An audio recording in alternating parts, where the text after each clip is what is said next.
everybody. Welcome to day one of the Consumer Electronics Show, although probably most of you have been here for 5 days already. I know, first of all, thank you for coming. CES is sort of like a 3,000 ring circus. That's how many new products are launched here every year. You have a lot of choices to decide about what you're going to do with your time, and you decided to be here at the Digital Money Forum.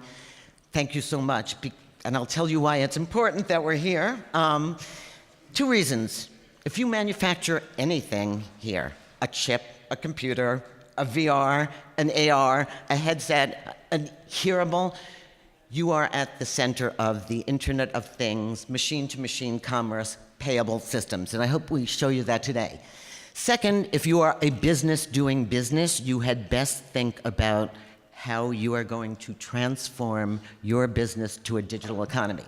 Enough said about that. Living in Digital Times is the name of our company. We run about 15 events and conferences here as a CES partner program. We like to look just slightly to the future and do things that involve lifestyle and the changes that we're making fundamentally to what we're doing. So I also want to thank Synchrony Financial, because we would not be sitting in this room if it wasn't for their sponsorship of the conference. So thank you, Synchrony. I want to invite you all to stick around at the end of the day, where we have a lovely reception sponsored by Coin Agenda and Block, who you'll meet later in the day. And I want to thank CoinDesk, our media partner. And the first thing I'm going to do is introduce your MC for the day, and that is Michael J. Casey.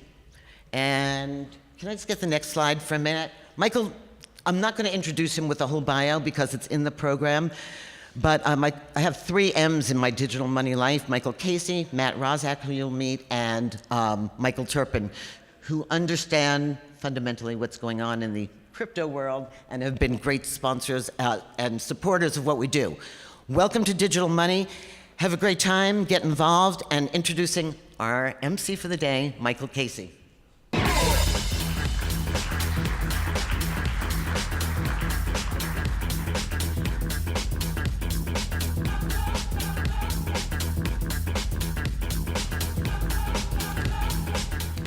Wow, that music, I'm not sure that necessarily fits the kind of performer that I usually am, but I don't have hip-hop in my blood, I'm afraid. But I'm really happy to be here. I did the first Digital Money Forum in the same capacity as MC 2 years ago, and unfortunately had to miss it from last year. So it's impressive to see how much things have changed in those 2 years. This has been a pretty dynamic field, the world of finance and digital technology. And so, today we're going to be exploring how much this is changing. We're going to go through a phased look at this thing, but the reality is, until this moment, not much has really happened in finance. I'm talking about the last few years. Now it's all happening, but Paul Volcker once said that the most powerful and exciting innovation to hit the world of finance was the ATM, and that it sort of implied that nothing else useful had ever been done. And it wasn't entirely true, of course. Bankers have really changed up the way we sort of move money around a lot. But what he was getting at is that in terms of the experience for human beings, there really wasn't a great deal that had really impacted our lives. And there's a reason for that, and that's because there was a phenomenal invention 500 years ago that sort of pretty much established the paradigm of banking, of finance, for years, and that was banks themselves. So the Medici came along and figured out how we would take a physical form of money and translate it into a social intermediated form of money. So banks became the means by which we move money around the world. And this became the infrastructure, the basic platform upon which we moved money everywhere. But money actually is a social technology. It's not really the thing.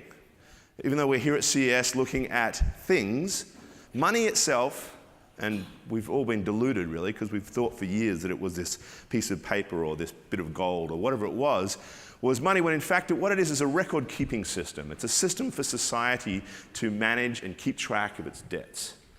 So it's one of the reasons why it's been hard to change, because this is ingrained deeply in our way of being. And as a result, the challenges are actually bigger than we expect.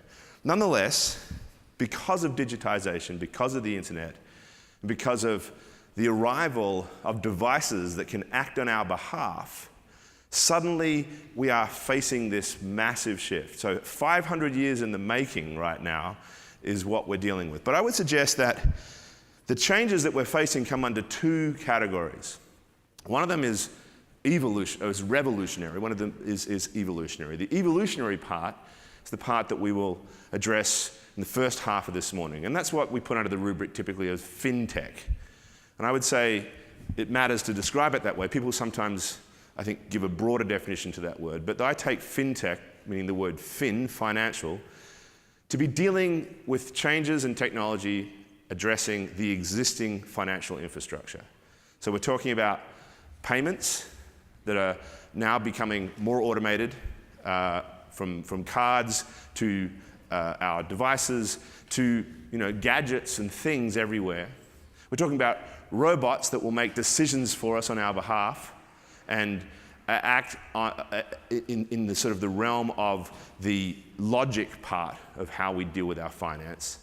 And we're talking about various other changes that exist and are happening right at that banking level. So it's change that's happening on top of the banking rails. The existing banking system now being transformed in terms of how we interact with it as human beings. But there's a revolutionary part as well. And that's the part that really goes to the heart of what the Medici, the first bankers to figure this stuff out 500 years ago, are doing. And it's literally removing those intermediaries, those banks, from the architecture of how we manage this social technology. That's the world of blockchain, cryptocurrencies, crypto, smart contracts, these concepts that are now kind of emerging and taking sort of such high-profile place in our discussion about the future of money. And in the afternoon, that's when we'll be looking at that part of it. We'll come back from lunch having sort of gone through this early evolutionary part of the fintech change. And we'll come back and start to explore things like tokens and ICOs. And we'll talk about how the blockchain is there as a vehicle to potentially upend much of what we think about finance, but that also contributes to significant challenges in terms of our ability to deal with the regulatory framework and some of the security around the model. There's a lot of fantastic speakers you'll meet today. You'll meet people who are grappling with, as I said, the payments part of things. You'll deal with people who are looking at robots that are intervening in our lives. And you'll talk to these sort of big dreamers, the guys who are behind the crypto world, who are imagining a vast array of different things that could, different systems, different means by which society can form economic relationships around this new blockchain architecture. And because we're at CES, it's really important. We'll be looking at the role that machines play in all of this. Because if we think about the first part of the day, looking at fintech and the role that devices and so forth are going to be playing in terms of interacting on our behalf and acting in ways that are basically delegated by us to make our decisions. That's, again, acting on top of the existing rails. But the future is one in which machines themselves will have this power. They will own money, and it won't be our money, it will be their money. And that's a really radical idea. And it's one that ultimately will lead to phenomenal efficiencies, because these machines are just far more capable of making the kind of logic decisions based on their own relationship with that money than we are. But it's a radically different way of thinking, and it's pretty scary. Because, we hear a lot about the singularity, about AI, and how, this could take over our worlds. Well, once we sort of empower them with money, there's an enormous amount of challenges that come with that as well. So this is a really rich program, folks. We are going to be, exploring this from the beginnings to the ends here.